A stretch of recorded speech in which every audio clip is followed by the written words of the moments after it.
A deep change in the way that we live requires a deep change in the way that we think. I'm Carla Reeves, and this is Differently. Have you ever let one experience convince you of something? Maybe it was an uncomfortable situation or a missed opportunity or a meeting that went awry or just an interaction that was hard. And before you know it, you've written a story or put emphasis on an old story that's been around a while that says, I'm not good at this, or these aren't my people, or I guess this is just how my life's going to go.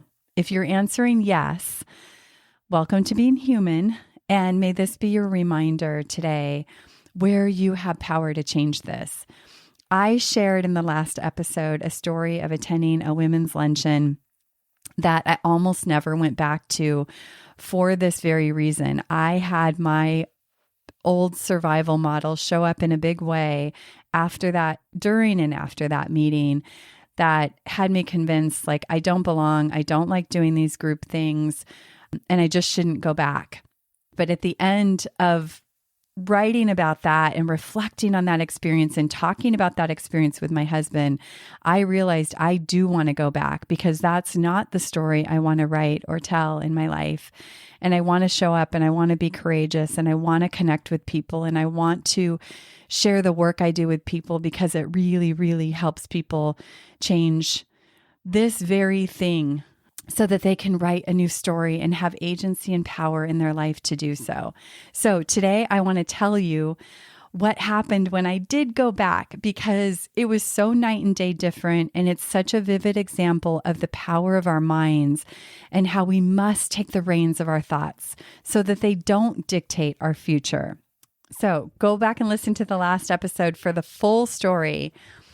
But here's what happened this time. What I did different this time, one was, I think the key piece is I wanted to go back and create a new experience. And it's never too late. You can do this too.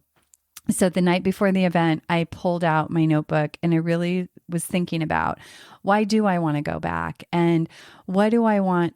Like, what would be an ideal outcome of this next event? And I wrote down a bunch of things. I wrote down one, the first event, I gave myself an F for my social interaction, which was a little dramatic, but it felt real. And I wanted to go back and get a better grade. And so I wrote that down. I wrote that I wanted to be present and I wanted to be engaged. I wanted to be interested in the women in the room and really bring my whole self into the room, because the first time I found that I was sort of on the outside looking in and judging and evaluating and telling myself all kinds of things that weren't true. I wanted to go in with an open heart and confident and standing tall and greet people warmly. Those were the kind of the intentions I wrote down. And then I got a good night's sleep. I took care of my energy that next morning so that I felt really good. And it was such a night and day difference that I had to come back and tell you how it went, because I literally pulled up in the parking lot. And as I did, there was another woman pulling in almost like facing me. And so we got out of our cars at the exact same time and made really like this instant connection that was so warm.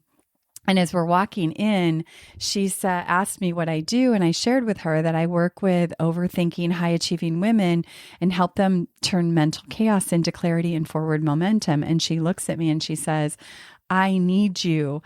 And then she smiled and said, this is divine timing. So that was my first interaction. What a huge difference.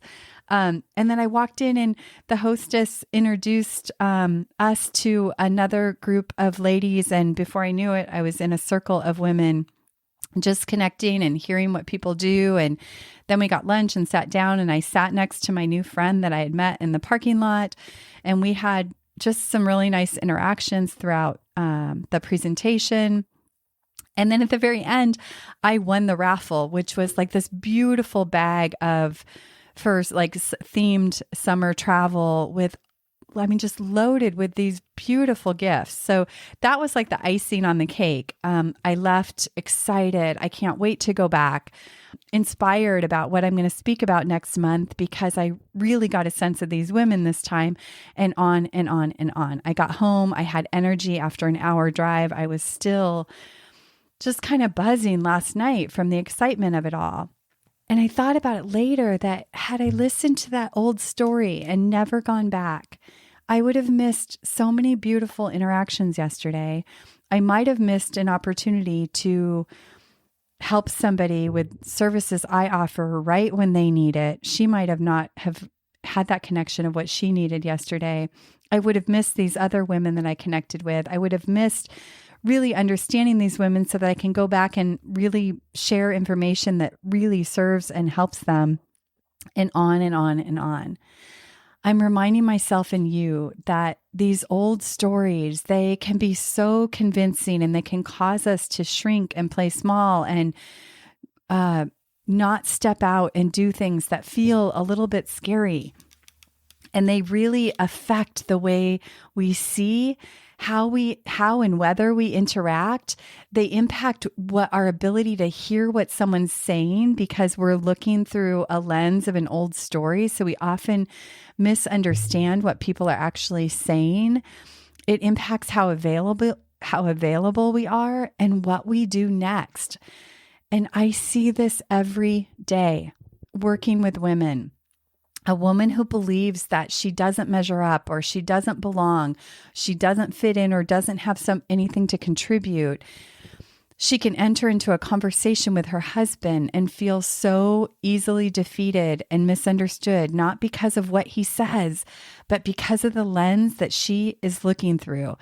She can leave a work meeting defeated because her boss, while doing his job, is asking her a lot of questions about the work or the project that she's doing. But to her, if you're looking through the lens of, I don't measure up or I don't have anything to contribute, she leaves these meetings always reinforcing the story that she doesn't measure up. And so she shrinks a little bit more. And so she plays small or stays quiet or rehashes every conversation or situation throughout the day, wondering how she was perceived. This can be exhausting. I was this woman, and as you can see in my stories, I still have to practice this. It still happens to me. And I want you to know that these are confident women, successful women. And on the outside, nobody would know this. This is all the underworkings that rob their peace of mind, rob their energy, and their just the good work that they are here to do. And without realizing it, as we do this, we're collecting more evidence for how these old stories are true. And before long, we can get resigned and stop trying and just living as though this is the truth.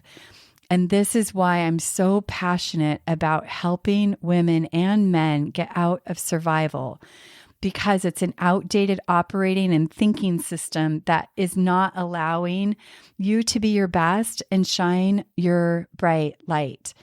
So I'm here to remind you that this is not the truth and you have more agency than you realize. We do not have to be defined by the old stories about who we are and what we're capable of, but we do have to participate in writing a new one. And that's what this story just so vividly showed. And so I knew I wanted to share this with you. So I want to invite you to look into my story, but look into your own life. Where might an old story quietly be having a huge impact on how you show up, on how you communicate, on how you navigate that next step? Where have you accepted an old story as the final sentence on your life? And what if it isn't? Where is it time in your life to step out and do differently? Maybe it's a conversation that's coming up. Maybe it's a meeting you're going to attend. And maybe that meeting always goes a certain way and you've become resigned to it being any different, or a project you're working on. What if the way you show up could shift the experience and outcome of those things? You have far more agency than you realize to shape the quality and experience of your life without your circumstances changing at all. Did you hear that? You have far more agency than you realize to shape the quality of your life without your circumstances changing. Nothing changed about that room.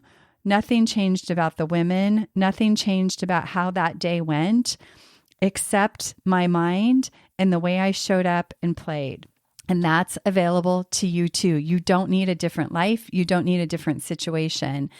Maybe you just needed this reminder to call out the lies and the old stories and the thoughts that weigh you down so that you can begin writing a new story. A simple shift in perspective can create a whole new experience. This can start in a notebook like I shared it did for me. So instead of worrying about the next big thing that you need to do, the conversation, the meeting, the project, and instead of fearing what might go wrong or could go wrong, I want to invite you to stop and write down what could go right. If you think about what's your ideal outcome for that thing that you have to go do or need to go do or want to go do, what's the ideal outcome? Set your eyes somewhere new and then ask yourself, what is within my ability to control and shift that just might shift the outcome? Who do you need to be and how do you want to show up? Get specific about those outcomes, kind of like I did. Just get out a piece of paper. It only takes 3 to 5 minutes. I have seen leaders spend 5 minutes before a meeting just jotting down these very things, an ideal outcome, and how they want to show up, and have that 5 minutes of writing completely alter the outcome in the very best way. This moment of writing just can give you perspective, can set your eyes somewhere new. And when you create an intention, that changes your posture, the way in which you walk into that room. And when your posture changes, both your mental and physical, your participation changes. And when you're showing up fully and open, that opens the door for something amazing to happen. Okay, friend, it's your turn. I believe in you. Hey, thanks for listening all the way to the end. Before you move on with your day, pause and capture one thought or takeaway that stood out to you. Write it down so it doesn't get lost in the noise. And if you're ready to go deeper, come join me in my free monthly class, Conversation and Guided Writing, to help you see things differently and move forward with clarity. Save your spot, carlareeves.com/free class.